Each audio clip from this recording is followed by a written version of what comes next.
So, good morning and welcome to the first episode of the NIS2 webinar series. My name is Peter Hellström. I'm sitting here with two of my colleagues, Jouko Juhola and Anna Rossi. So, please introduce yourselves. Okay, shall I start? Yep, go ahead. My name is Jouko Juhola. I lead security consultant from NIS2 Advisory Service Unit, and I'm here to talk about, let's say, the practical parts of the information security management systems and NIS2. And my name is Anna Rossi. I'm a lawyer specializing in data protection and security questions. So I'm here today to, bring maybe a regulatory element to our discussion. And the discussion for today is how you become and stay compliant to the new sets of regulations that comes from, among others, EU and closer to NIS2 actually. And I also like to say that if there are any questions arising during this webinar, please post those questions in the chat channel and we'll try to answer them as we go along or after, depending on a little bit what kind of time we have here. Now, without any more questions, by the way, we will also have a questions and answers at the end of the seminar, a couple of minutes, depending on how long time we will be talking. But we are expecting to be able to answer a couple of the questions then. Now, let's move on to what our main topic is for today. So, please. Okay, so I'll be starting a little bit here where what is NIS2 and why did it actually arise at all? So there was a predecessor called NIS1, but it's a little bit like Nordics countries and the local personal information law. It was there, but you didn't really follow it. And GDPR that got a real legislation that was enforced and stuff. And NIS2 is a little bit like that. So they made NIS2 first of all to get a legislation with some bite in it, but they also did it because they need to harmonize legislation over EU, and they also need to create a baseline of what good security is. So those are a couple of reasons to why this legislation came to be. Also, they legislated about sanctions. NIS1 didn't have any sanctions. If you broke it, nothing happened basically, more than a slap on the wrist, more or less. But in this case, and we're probably going to say something about that a little bit later, but the severity of the sanctions are quite heavy for companies and also individuals in companies. So that's also one thing. So what do you say, Anna, about who this is done for? Yeah, I mean, we're going to have a more closer look at the exact scope of who this NIS2 applies to. Maybe, I mean, at this point, it's good to know that NIS2 broadens the scope of the previous NIS1. So, I mean, NIS1 had a very, very, very limited kind of scope of application. It applied to very few actors operating in certain sectors. Now the scope of application is so much broader, so it's going to be relevant for many more companies than before, and we will look at that in just a bit. Then NIS1, Peter, when you say there wasn't that much detail in it, risk management, security risk management measures, they weren't that detailed. It was quite high level. This one introduces more, I'd say, detailed measures that you have to do, right? Yes. It does, but also what the conclusion we've drawn from reading and analyzing this is that it's not enough for you to become compliant. You also need to stay compliant, and you need to prove that you have been working to stay compliant. So it's a lot more than previous legislation, which really didn't mandate anything. Now you mandate stuff like risk management, which is dear to my heart, and I know it's dear to Jouko's heart, and you also mandates monitoring to a certain degree. You have new, very powerful rules concerning reporting and who you should report to and what kind of stuff you should report, and that awareness in general, even towards the top management and yes, things like that. So yes, exactly. That kind of things. And I mean, in my ears, this sounds quite familiar from all like data protection, GDPR work that we've done. So very similar kind of, I think, mentality there. You have to do stuff to first become compliant, and then you have to keep doing stuff to remain compliant. It's just a one-time exercise, but you have to, you know, come up with a framework, and we will talk about that. But maybe now, when I mentioned GDPR a couple of times, so the GDPR was a regulation, or is a regulation. NIS2 then, as you said, it's a directive. An EU directive means it's EU law that then needs to be transposed into national legislation. So as of October next year, 2024, we will have one kind of NIS2 law for every member state country in the EU. So we will not have just the NIS directive that everybody will apply directly, but we will have 27 NIS2 laws in every member state, or maybe even more than just one NIS2 law in every member state. So that is super important to remember, that NIS2 might look a bit different in each country. Although every country needs to make sure that the law, I mean, really, the national law really transposes NIS2 as it is. They can't come up with something completely new or something that would be super different from the NIS2 directive. And to me, this is a really good thing. I've heard a lot of discussion, both on the internet and on other places, where they say that this might be not so effective and so on. But to me, it's two things. First of all, it's going to create a baseline, a really clear baseline on where you need to be when it comes to information security in a company, and also govern and maintain the information security is detailed. So I think it's actually a really good baseline. And the second thing is that regardless of if you are sort of in scope for NIS2 or not, you will have to have a relationship with it, because your competitors will. Probably. And the whole supply chain of things, going that even further. So, yes. That's true. Network society. Should we then have a look at the scope? Yes, please. A bit more.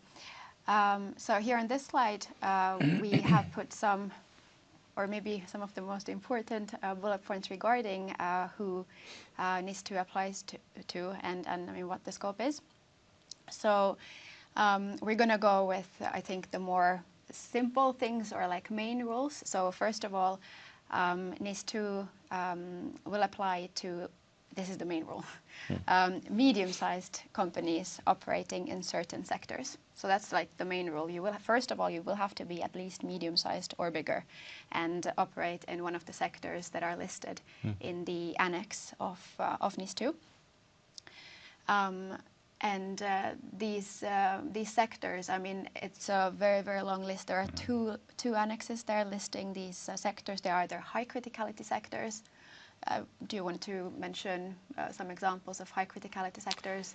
Yeah, people or companies that run and maintain electrical grids, for example, is high critical.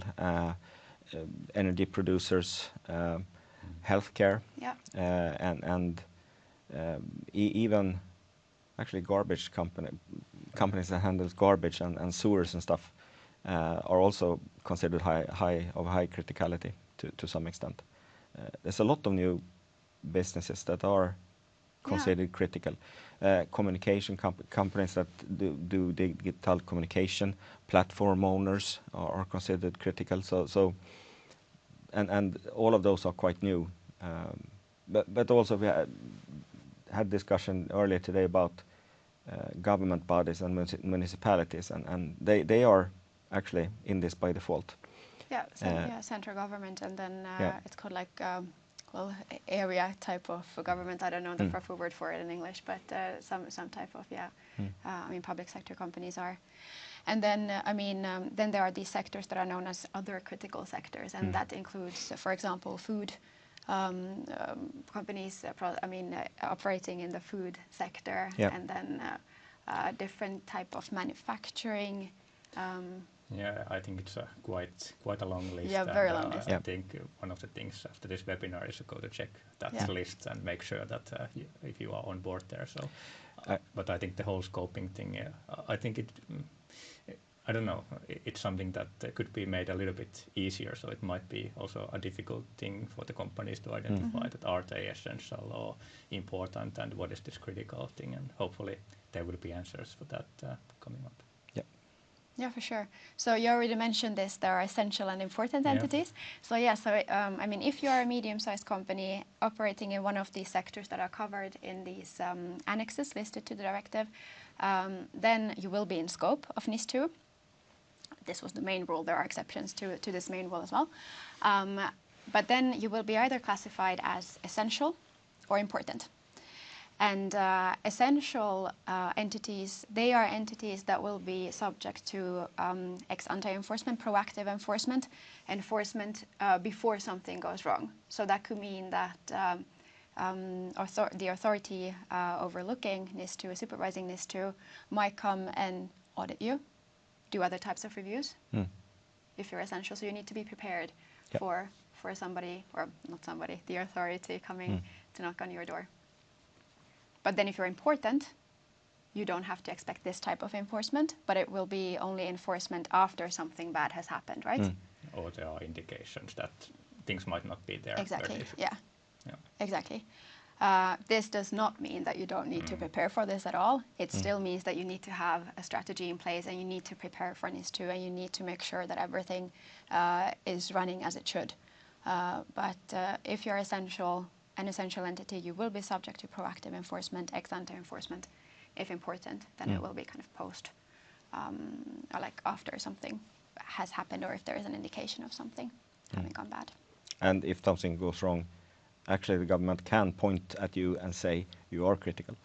True. So if you want to avoid that and keep sort of important, then do your homework when it comes to the information security.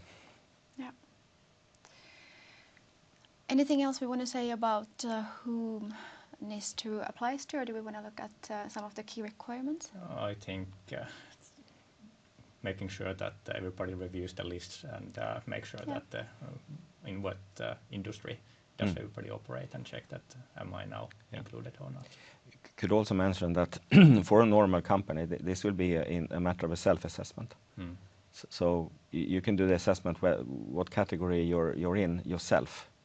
But you need to do it correctly, and you need to be sort of up to date on what it actually means. Because if you, as I understood, and correct me if I'm wrong here, Anna, but if you consider yourself, if you do this self-assessment and consider yourself to be an important entity while you in reality are a critical entity, you could get a penalty for that.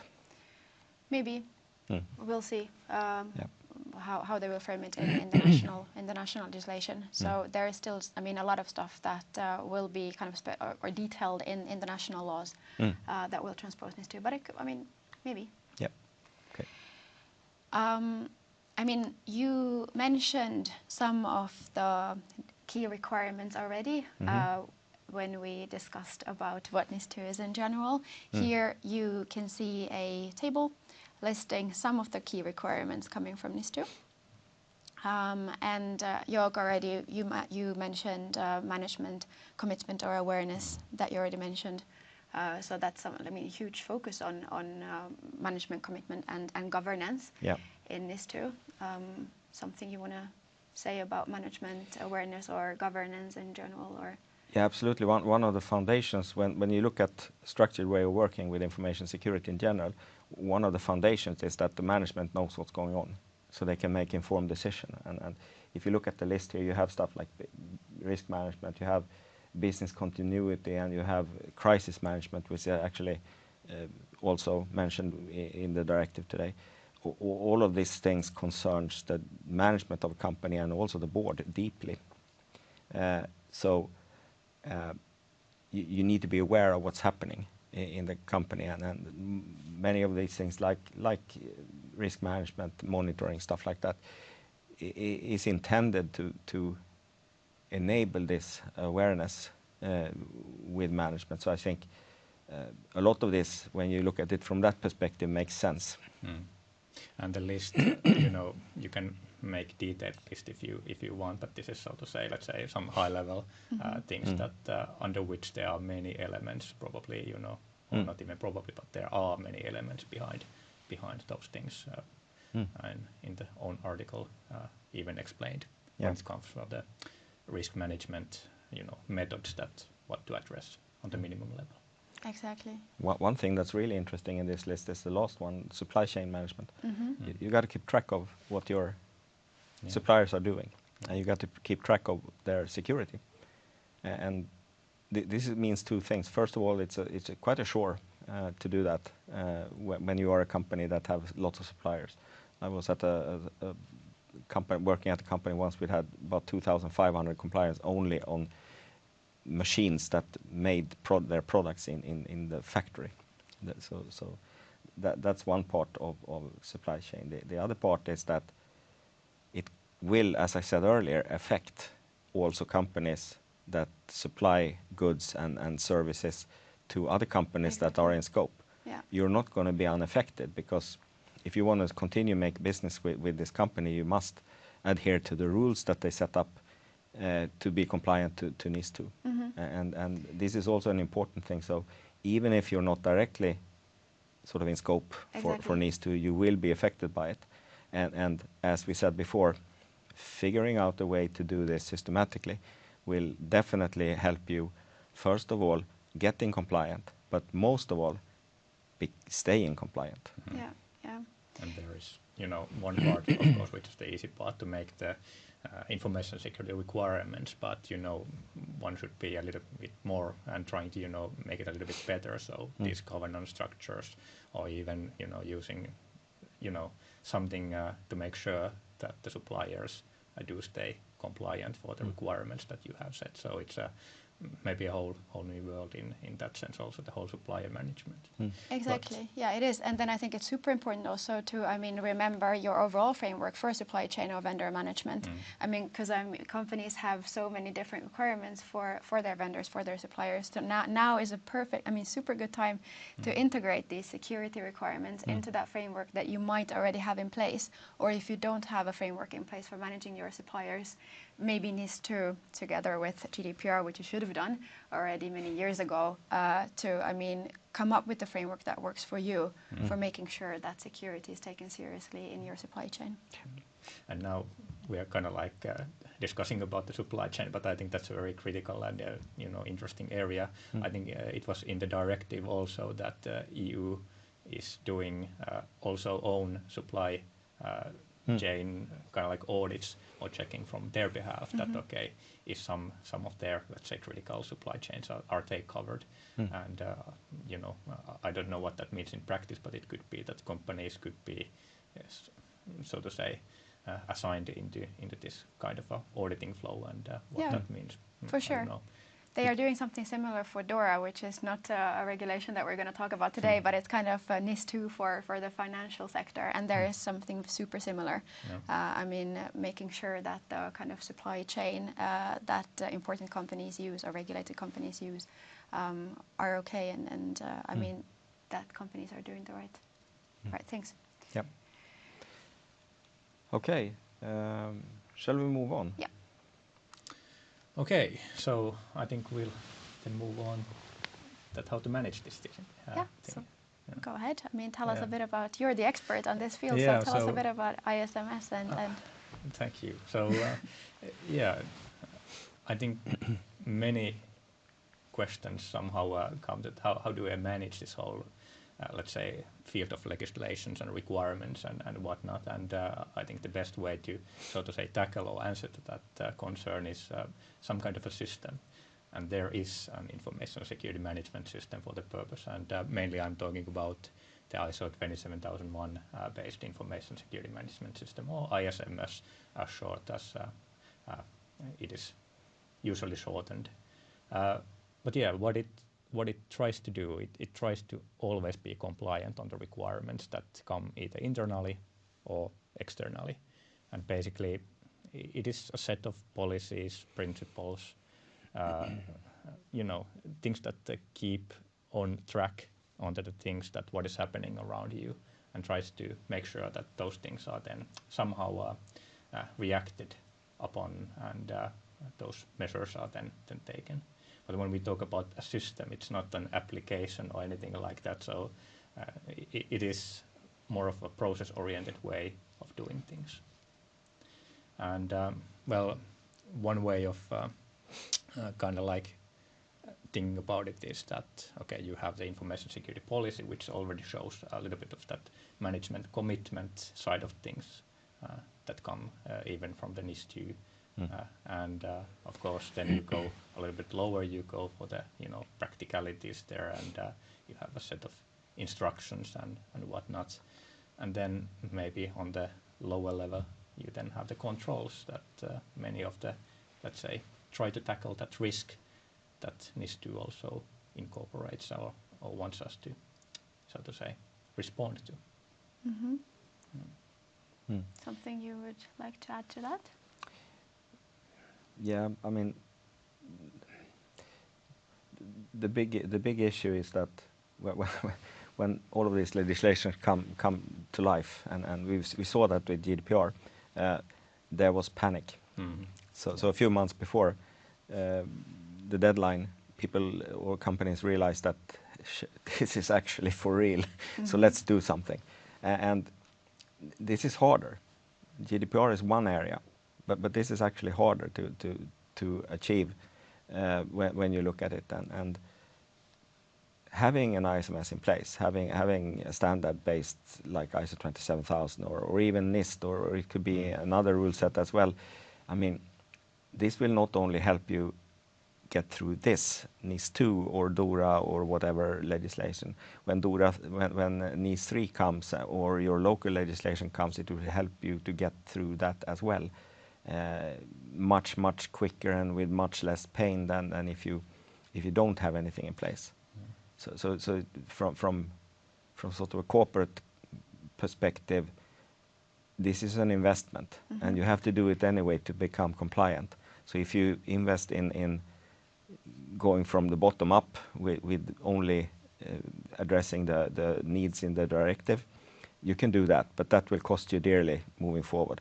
If you instead do the implementation in terms of having an ISMS or creating your ISMS, then you will have a much better situation. And I would argue, and correct me if I'm wrong here, Jouko, I would argue that the investment would be fairly similar, but the running costs for it afterwards will be worlds of difference. Yeah, and think about, let's say, this kind of like a competitive edge type of thing as well, that you, well, of course, the NIS2 doesn't, so to say, require you to be certified. In a sense, of course, it might be that the authorities come and require something or issue you with something, but considering the certified ISO 27001, and if you are a provider of services, I think that's a quite nice stamp to also show to the customers, not only the NIS2 compliance, but in a way that we are actually taking the steps needed to manage our cybersecurity from, let's say, our standpoints, and then the NIS2 is maybe something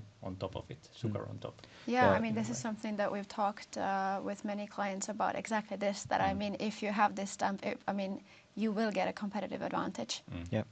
So super important from that perspective as well. Also, if you look at several markets, among others, the Dutch, more and more government institutions and government bodies are actually requiring you to be certified.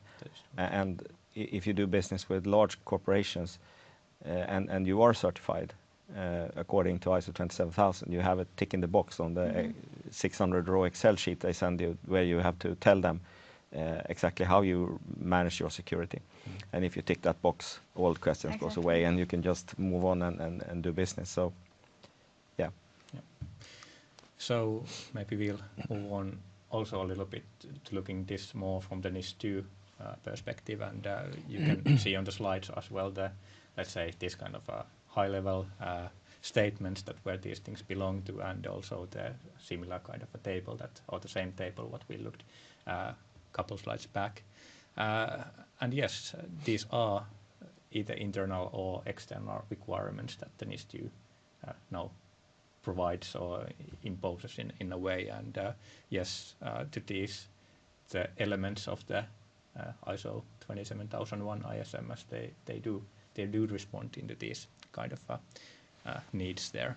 So okay, we discussed already about the ISMS part. So it's the policies, procedures, and controls. But in the NIS2, there are also these, reporting type of requirements in the ISMS or in the control world. We have the controls related to the incident management, and also to the communications part. So basically, when you are doing your ISMS implementation, you just consider that, okay, the NIS2 requirements of how many hours that was, 72 hours, or how many hours, I can't even. Yeah, there are like 3 steps, yeah. but yeah. But plenty of these kind of things. You just create the, let's say, the incident management process in a way that it responds to these time limits that are given. You have the templates ready for the final reporting, which is also part of the NIS2. And then, of course, there's this kind of things that you need to also tell about the service recipients that, hey, if there is something that you can do to make this example incident to go away or mitigate it on your behalf. But there are these kind of requirements, and they just need to be taken in account when building the ISMS there. Yeah. Yeah. And you also have a process for maintaining that moving forward. Yeah. If you build the ISMS. Yeah. So okay, let's take an example. So there's usually a performance reporting topic, that how many incidents did we have, which is often provided also to top management of the, let's say, the ISMS top management. And if we decide to monitor that how well we are actually tackling these incidents and staying with the time limits, you can provide this kind of like green, orange, red type of reporting, and kind of just stating that we are not there that where we should, or then we are there where we should. But either way, that then should activate the process of continuous improvement or corrective actions as they are in the standard, that hey, we need to be better, or we are now doing things correctly. But this is, so to say, what the management system tries to be. So it monitors that are we actually compliant on the requirements, and and also they take into account the capabilities. So do we have capabilities to be compliant? Yeah. And I mean, there is even in NIS2, there is a requirement. I can't remember exactly how it's phrased, but I mean, you need to kind of keep developing your level of cybersecurity. It's not okay to do it once and then stay the same. I mean, all the threats and risks, they keep evolving. So also you need to evolve and you need to improve. You need to remain compliant. Yeah. So I think this is also very relevant for that. Yes. And maybe a point, I mean, I like this so much when you talk about how structured it is. You have templates in place, you have procedures in place. If you compare it to all those big GDPR implementation projects that we did many years ago, there wasn't kind of the same kind of system and structure in place for data protection. So I mean, this is going to be, even though it's probably even broader, the scope, and maybe even more work, now you actually have a structured system in place that you could use. So I mean, this could be so much better than those GDPR implementation projects. And it's worth mentioning that in the 2022 standard of ISO 27000, you actually have what you need to be GDPR compliant as well, and built into the system. Yeah, it's there now. So that's a really good thing. It was not there in 17, 18. No, it was not. And if somebody now thinks, okay, oh no, information security management system, a big thing to happen. I think the beauty of the system is, or even the standard, it says in the standard that actually, it should fit into the organization that kind of like starts to implement it. It doesn't mean that, you need to take that, let's say, heavy approach.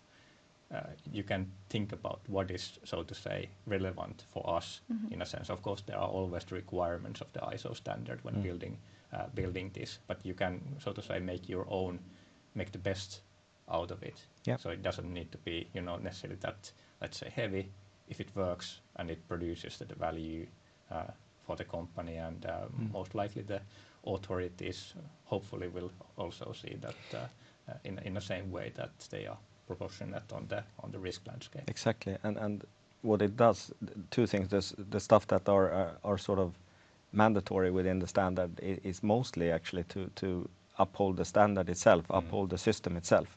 So you can't really cut out parts of it and think you have a working ISMS. that's yeah, that's. But of course, there's the possibility to certify, or then there's the possibility, maybe there is the possibility not to certify, just running the ISMS the best way we see that is the suitable. And maybe it is then for the I think it's to be seen that how authorities start to use their authoritative powers to look on these things, because ISO 27000 is mentioned in the directive, so it is there. And also one thing worth mentioning, and then we'll have to move on, is that if you implement a standard, all components that you need to become NIS2 compliant are already built into the standard. Exactly. So you have crisis management, you have that you need to monitor things, you have risk management and stuff like that. That's built into the system already. So you get that not for free, but as a part of doing it a better way. True. Yep. Yeah. Okay. Okay. Sure. Do we move on? Yeah, I think so.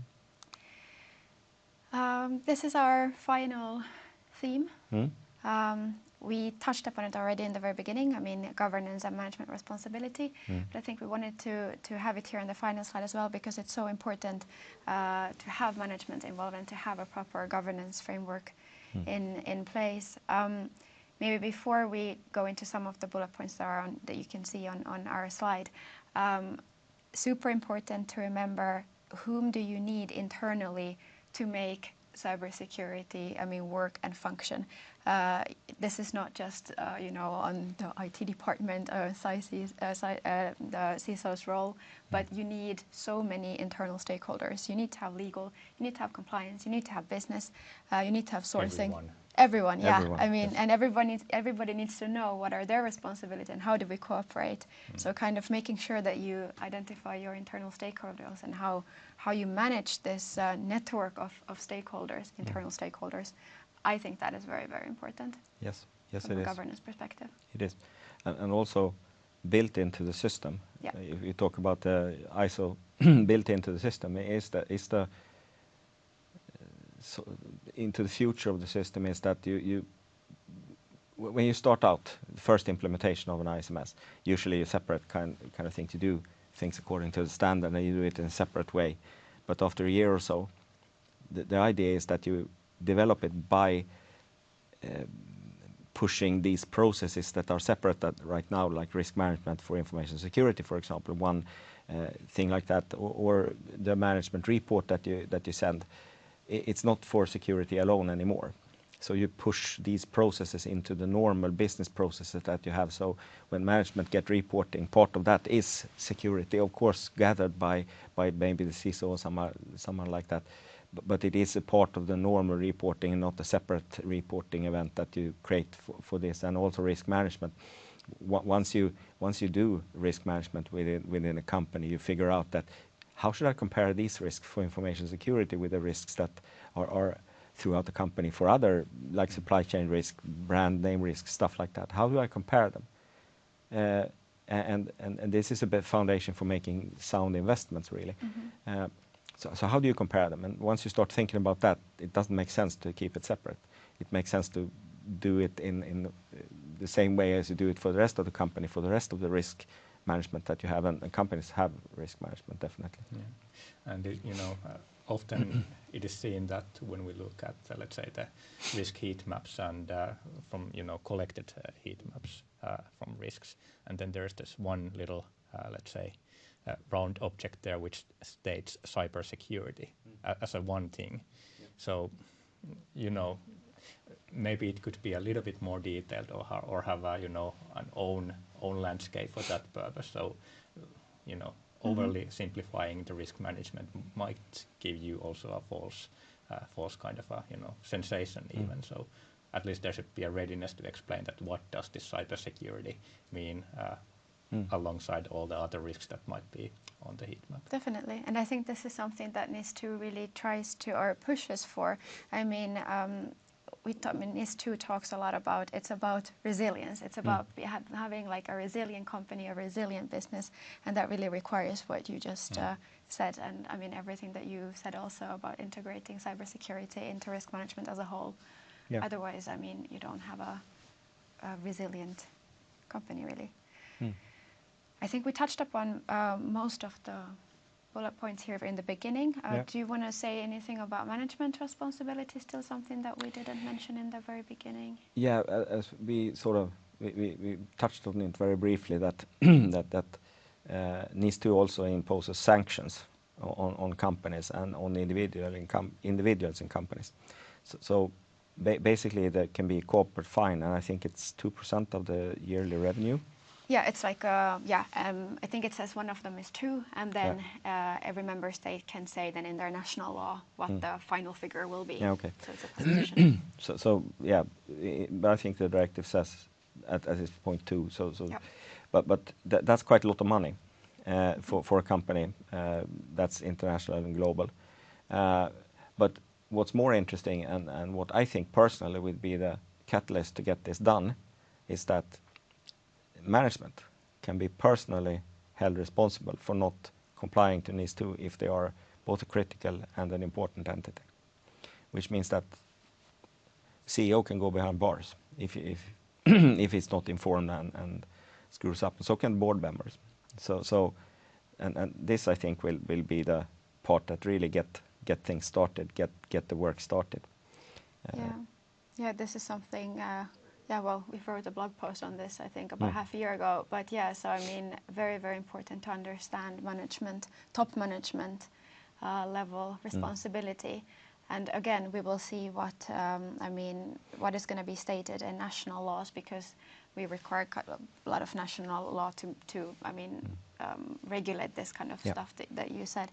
But yeah, I mean, if things go really bad and if management really hasn't been involved in the cybersecurity work and haven't done their duty, then I mean, you may be personally accountable and responsible for it. Yeah. And this is something that was not explicitly said in the GDPR or anywhere else than here and DORA. Yeah. If you are not doing this, voluntarily, you will do it with some kind of enforcement. So sadly, this seems to be the case. But better or more secure place to be here. Yeah, and honestly, I mean, you need to do this. It's not a question of if you should have done it already. Should have done it already, and it's really important that you realize that cybersecurity, being part of a digital world, if you were part of the digital world at all, it will cause great harm to you if you're not secure, or if you get like an incident and it turns out that you did nothing to secure your systems or secure your environment or secure your customer data or whatever. It's going to cost you. It's going to cost you in branding costs. It's going to cost you on revenues, definitely, and most likely it's going to cost you also on fines from the legislator. Yeah, and NIS2 is not going to take the incidents away. Those are daily things that just happen. They keep coming, and the vulnerabilities, whatnot. So this is just making sure that those things are, so to say, responded correctly, and everybody's doing their best to be compliant. Yeah, and also, I mean, with experience from GDPR, if you do your best and get a breach or whatever, then authorities tend to be more excusing than they are if you didn't do jack or if you messed up. Yeah. So and that also is one of the things that the system can help you with. Yeah. Because you get the visibility of things through the reporting and through the system that you wouldn't have if you don't have this ISMS system in place. So that's also a really good thing. You can see things and figure out things that you couldn't if you wouldn't have that system in place. Exactly. Okay. So what do you say? Are we done for today? I think we have given everything Yeah. that we had on the topic. So yeah, I think so too. Thank you very much for listening, and also thank you for our co-hosts here, Anna and Jouko, and now I think it's time for us to move on to the QA part of the webinar. So welcome with your questions, and thank you again for listening.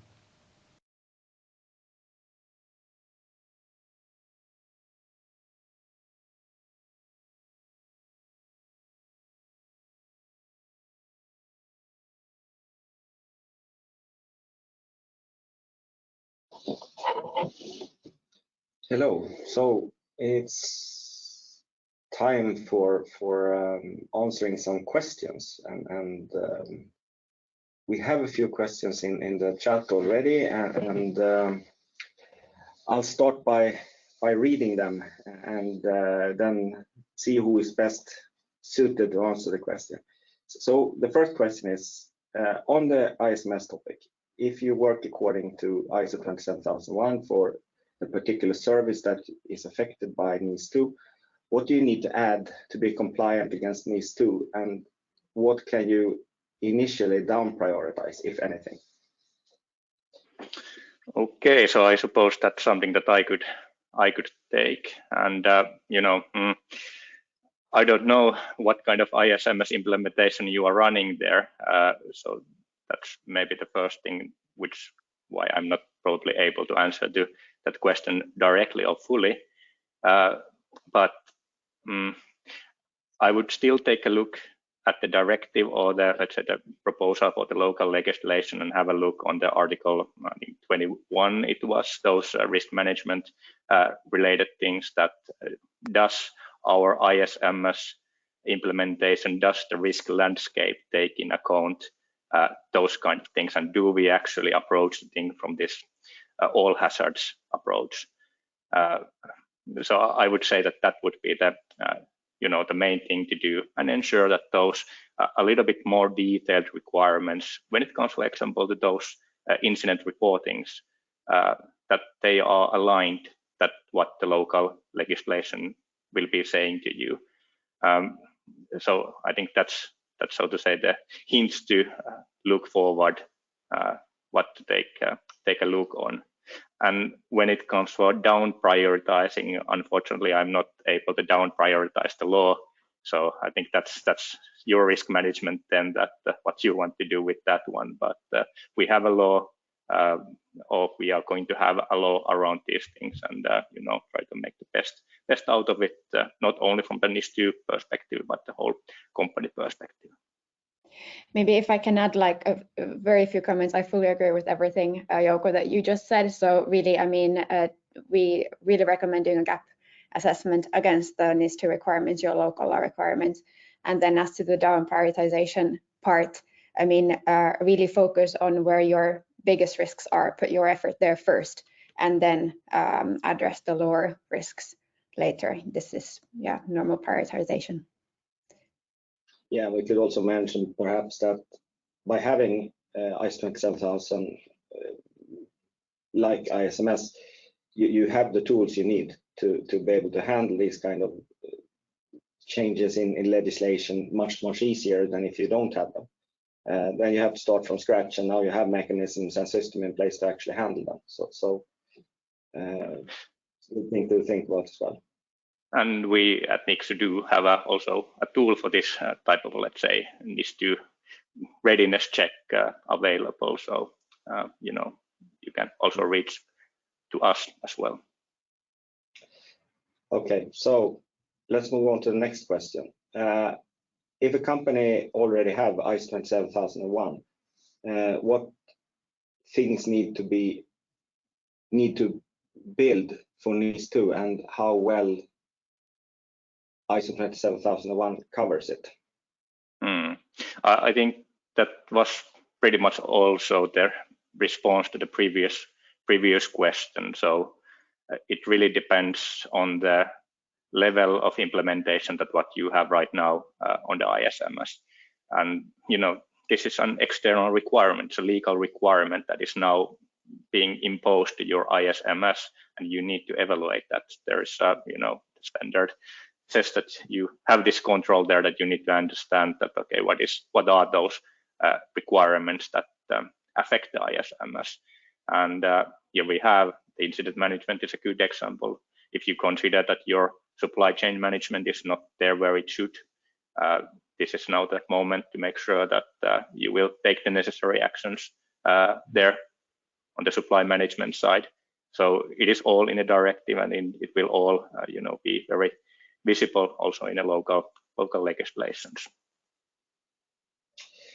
Okay, now it's 9 o'clock, so I think we need to break there. There are more questions that come in, and we will answer all of those via email after the seminar. So within a day, we should be able to answer the other questions that comes in. So thank you very much for watching, and also don't forget to enroll for the seminar we have next week, where I'll be meeting you again, then talking about monitoring and what kind of meaning that have in a NIS2 perspective. So thank you so much for bearing with us, and hope this was very useful for you, and hope to hear from you soon. Thank you very much. Thank you. Bye-bye. Thank you.